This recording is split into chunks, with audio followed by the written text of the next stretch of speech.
Dobrý deň. Vítajte na mojich stránkach. Dovoľte mi, aby som vám v krátkom videozázname povedala, čo môžete pomocou regresných terapií riešiť a kde je ich potenciál.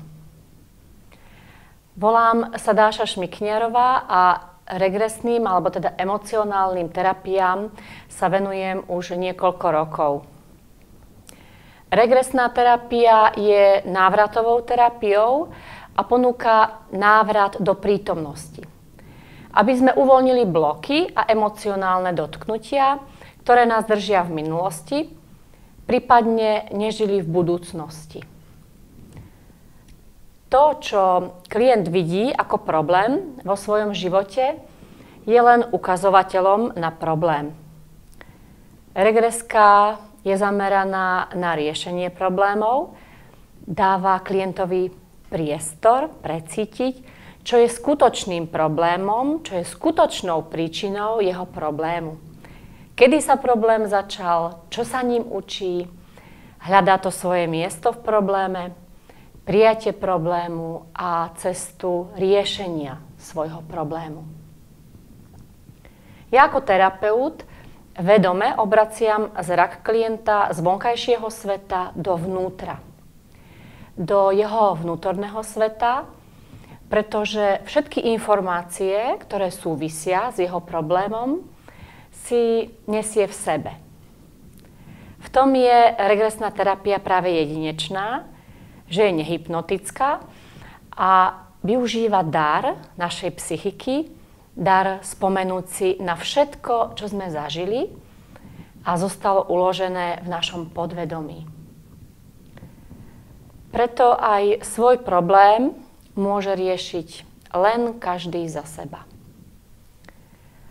Moji klienti riešia najmä témy týkajúce sa rodinných systémov, v ktorých žijú alebo žili a majú teda korene v detstve, dokonca až v prenatálnom období. Sú to modely správania, pocity, ktoré preberajú od svojich rodičov, alebo sa už dlho odovzdávajú v rode.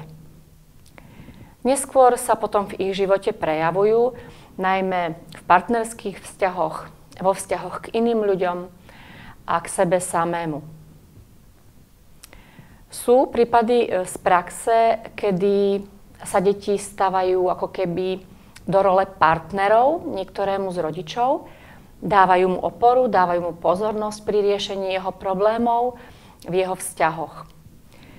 Prikláňajú sa na stranu niektorého z rodičov a druhého rodiča vnímajú ako toho, ktorý ubližuje v tom vzťahu, ktorý je ako keby viníkom v tom vzťahu a že ten vzťah vlastne nefunguje.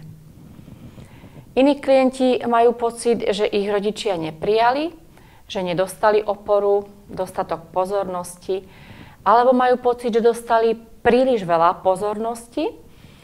Dodnes majú zlé vzťahy s rodičmi, prípadne jedným z rodičov, odmietajú ich. To znamená, že odmietajú niekde seba v detstve.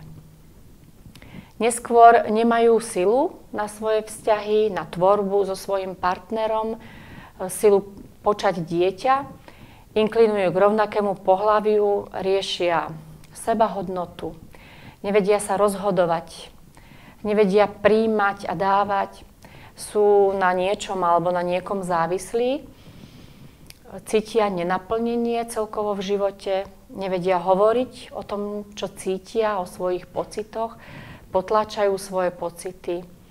Alebo majú pocit, že im rodičia dodnes zasahujú do života, to znamená, že ich držia niekde v detstve. Potom sa uzatvárajú a majú pocit samoty.